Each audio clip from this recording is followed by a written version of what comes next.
Hi guys, imagine you and your homies, you're out on your boat, having a few six packs, chilling, laughing and all the rest of it. And then you come across a little village. And Big Sven shouts out, "It's the missus' birthday today. Maybe we could stop off and I could pick her up a couple of bits." So you park up the boat and you and your mates jump overboard onto solid ground, look towards the village and think, yeah, we'll definitely get something from there. So you go rushing down the path with your +2 distance, screaming and shouting war songs as you go along, thinking about all that lovely loot you're going to pillage. Then you stop at the first two farmers' huts you see.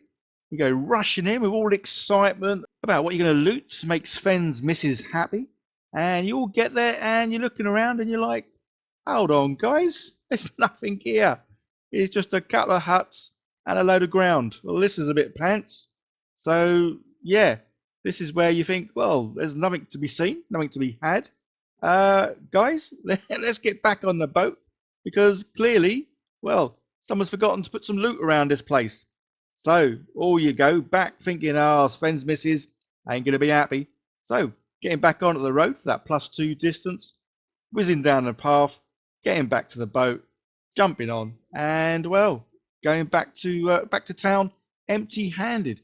Because as Vikings, well, obviously we know they love to loot and pillage. And well, without any loot, there's no pillaging. And this obviously leads us nicely into this video because yes, I'm going to make some loot so I can play pillage and well, loot some loot. So I played a couple of games of pillage now, just sort of 2 skirmish games, just to get sort of used to the gameplay. But obviously now I want to introduce more things, and obviously one of those big things to introduce is well, finding loot. So this is what I'm going to be making in this video, and these are well my sort of top 10 little items to make. But what I like about the looting system is you have to go up to one of the items, you have to roll to see if there is any loot, and then you roll again to see, well, just how much loot you can get from, well, said item. So I was having a good old look around the internet, as you do, and found a whole variety of different sort of things, basically different sort of bits and pieces that I thought would fit really, really well on my gaming board. Obviously, this is all set back in the medieval times, so nothing too sort of outrageous here. Just a few crates, some sacks of grain, and yeah, a few other little bits and pieces. Obviously, these are all going to be 3D printed on the Halo X1. This is a printer now it's been my workhorse for about the last year or so. A couple of fun features with this, and which I always say in the videos. And the first one, these flappy paddles. Yeah, there's no more scraping to get your miniatures and bits and pieces off the build plate, as yeah, you just got to move these flappy paddles, it pushes the bars, and yeah, hey presto, off come the bits. And I'm using the standard resin with this, been using this well to print out scenery and miniatures, and it's worked out just perfectly. You'll see some miniatures coming up in another video very soon. And the other neat feature about this, or something that's very different to all the rest, is the VAT. It comes up to the build plate, so the build plate doesn't move. The VAT is the one that goes up and down. So very different. I'm sure this is obviously to help the to pull away from the actual build plate. Can't say I've had any failures with this at all, which has been just awesome. This video is sponsored by Halo, but as always, guys, I'm never told what to sort of say about a machine. They just send me stuff and let me play with it, which is just pretty awesome because obviously I love 3D printing. Been doing it for a good 4 years now. It's just amazing. I still find it fascinating that I can just sort of make my own bits and pieces in my own room. So again, guys, obviously health and safety, you do you. Obviously, I'm not touching any of the resin here, which is why I've not got gloves on. Obviously, when I come to sort of take these off the supports after washing them, then yeah, I will put gloves on then. And then it is a case of rinse and repeating to get, well, all the other bits and pieces printed. I kind of did them separately, but this was only because I kept looking online to find something. Then I'd set it off printing. Then I'd go and find something else to do. But as you can see, a nice, decent-sized build plate on this. I could get lots of stuff in one. In fact, I probably could have printed off everything I did in one go. But as I say, yeah, I was looking, printing. So starting off, I say top 10 things here. There's 3 barrels of fruit and fish. I'm going to include them as sort of one item. Then there's a nice barrel, which I'm kind of guessing has got some ale in. That'll be another one. Got the good old wishing well. So that can be the third one. And then a good old treasure chest, although the chances are this is going to have someone's dirty laundry in it, because I can't see it being full of gold stuff. And then we got some farm animals. Yeah, let's get a few of them involved. Again, these will just help make the scenery look great as well. Then there's like this monument sort of thing. I can never remember what these things are called. There are links down below, guys, to everything that I've got here. Good old carts and I was going to say ale then. It's not ale, is it? It's wheat or something. Right, so guys, this is something, this is a game changer, this thing. You'll see this in an upcoming video where I paint 32 miniatures and I try and do it in under 2 hours. So this is basically a plate to hold my miniature holders or painting holders, which then obviously holds the things I'm going to paint.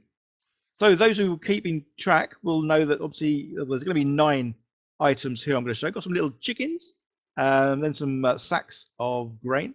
So yeah, there's 9 items here. Obviously the 10th item, well, it won't fit on this. So I'll tell you the 10th item, well, towards the end of the video. But for the moment, I've got these 9. And as you can see, yeah, primed in black. So guys, I seem to be getting away from the slapshot painting. Rather than doing the dry brushing, I've just done the zenithal highlighting from above with the good old white. The reason for this is I am now painting a lot of things at once. As I say, there's a video coming up in a few days' time where I paint, I think it's 32 Saxons in one hit. So yeah, definitely dry brushing is great, but it does take a lot longer than doing a zenithal highlighting from above. So when you want to get things done quick, I say basically I was challenged to do 32 miniatures in under 2 hours. So yeah, check out that video when it comes out. But again, the other great thing here is I'm doing all these items as well batch painting. As we all know, batch painting is so much quicker than just painting one item at a time, because obviously I've got some paint on my brush, in this case a kind of a woody brown. So I'm going to go around and paint everything that's going to be woody brown in one go. So obviously the speed here is the fact that I don't have to keep cleaning my brush, getting new paint out to do the next color. So I literally am going to do the same color to all the items, and luckily all these items kind of are very similar in the colors used. So a lot of them do have the same sort of brown or the same yellow or maybe orange. But yeah, the game Pillage, guys, I absolutely love this. Again, I'll leave links down below to where you can sort of get hold of the game. So I've played 2 games now. Both have just been basically scrummage. You go in, last man standing. Unfortunately, I've lost both. I lost against my son, and then I lost against my mate. But that's neither here nor there. Still had lots of fun with it. And I think my main team is going to be the Vikings, just because, well, they're Vikings. So yeah, you'll see some Saxons coming up soon, but you will see a lot of cool new Vikings. In fact, the Vikings you saw at the beginning of the video, coming in on that boat, yeah, they're the ones that you're going to see again coming up probably next week sometime. I am still going to show a video of me making the board. I know I keep saying that, but I will be doing that because the board is now pretty much complete, as in the basic board. But I will be making lots of other sort of terrain pieces because, as you may have seen, my board is nice and flat. This is mainly for sort of storage reasons more than anything else.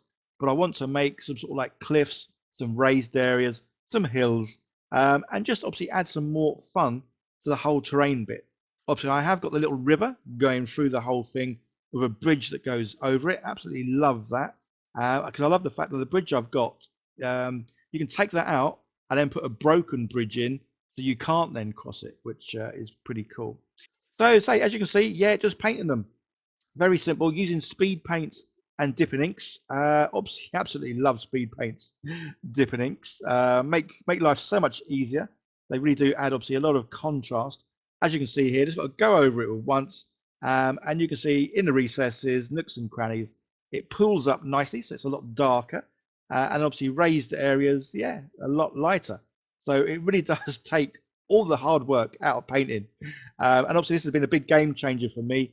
Those who've been on my channel for quite some time will know, probably for a good first year, maybe even 2 years of me having this channel, anytime I painted something, I used to say how much I hated it, because I would spend hours painting something and it looked like a dog's dinner.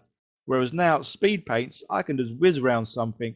So these aren't going to win any Golden Demon Awards or any of that kind of stuff, but tabletop ready, yeah, definitely. Make me happy, yeah, awesome. I love how these things come out. So again, each to their own. Some people might not like speed paints that much, or some people might see speed paints as, yeah, you do a little bit of that, but then you do a lot more touching up with highlights and all the rest, which is great. This is where we are all different when it comes to our painting styles. I say for me, I like the quick, easy, tabletop ready, because obviously I want to play with these things, especially this game, say Pillage. Only played twice, but absolutely love the gameplay. It's nice and fast paced. There's no hanging around, there's no waiting. You're always doing something.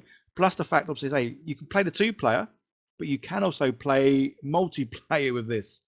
And yeah, when I've got enough armies and bits and pieces done, I'm gonna have a go at doing a 4-man game of this, because it's gonna be nuts. Yeah, absolutely love the idea of that. But say my next game is gonna be, well, there's gonna be some looting going ahead, that's for sure. And obviously there are gonna be the Viking ships in it as well, as I will be doing one of the games from the back of the book. I can't remember which one is it. Scenario 4, I think I'm going to be doing, which is, yeah, scenario 4. It's called the landing. So yeah, it is a case of having a boat.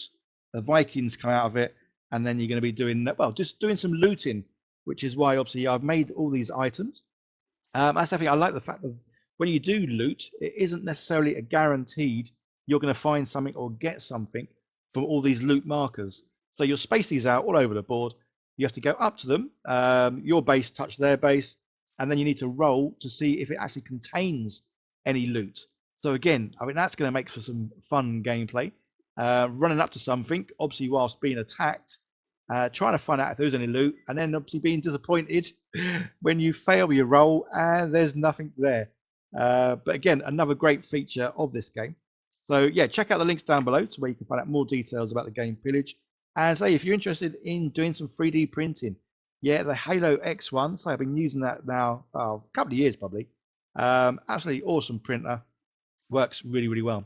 So the last thing I'm going to do is just add a bit more contrast to everything, especially some of the areas I've painted, well, in a normal silver, so it doesn't have that sort of that bit where it goes into the nooks and crannies. And again, I love using washes. This wash, it does say Agrax Earthshade on the label.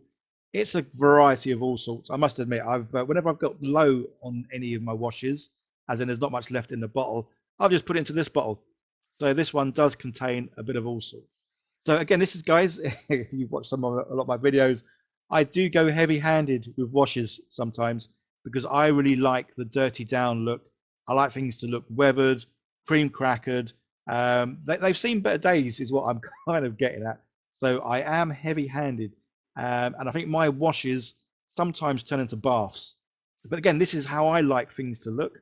And then when everything's done, some of the items I then added some grass onto. So when they are on the board, they kind of merge into the bottom, just like, say, the sheep here. They've got a few little tufts of grass on the bottom. Because the other great thing with this sort of setup I'm making it in mind to be obviously very playable, but also so I can take pictures of any new sort of minis that I paint, just so I can see, well, how good they look with all the scenery and everything else. It's almost like making dioramas out of a whole tabletop board game. So as you can see, yeah, here's 9 lovely 3D printed, painted items for looting, which say I can't wait to do. I think my next game is just under a week, and we'll be doing this scenario with the Vikings, the longship. I'm also painting up a church at the moment as well, which is looking just absolutely amazing. So the 10th item, yeah, it's buildings. Yeah, buildings you can loot. So you either go into them or you can stand beside them. Either way, you can then roll to loot from the buildings. So 9 little items, and then the buildings. So back come our Vikings, because obviously Sven's missus, well, she's getting angry now because he's missed her birthday. But now he can come into the village and do some proper looting. So guys, I hope you enjoyed the video, because I love making this. I love the whole pillage thing, the medieval times. I'm having so much fun making all these bits and pieces, all these scenery and stuff. Guys, have you got any hints and tips on what other things I should be making? By all means, let me know in the comments, because yeah, I want to make a ton of stuff for these guys. So don't forget to like, share, subscribe, leave comments, all that wonderful stuff. And let me know if you play this game. As I say, there's a video coming out soon where I paint, or attempt to paint, 32 miniatures in under 2 hours. And I'm sure it's the Saxons. It may be the Normans, but I think it's the Saxons. Memory like a sieve here, guys. But yeah, I actually love these little figures and save the game. Anyway, I'm going to waffle on now for the next 2 hours if I could. So I'm going to go. But guys, like, share, subscribe. Another video on the screen. Click on that to see more of what I do. And yeah, let me know what else I should be making for this awesome game of Pillage. Okay, guys, you all take care. See you in the next one. Bye for now.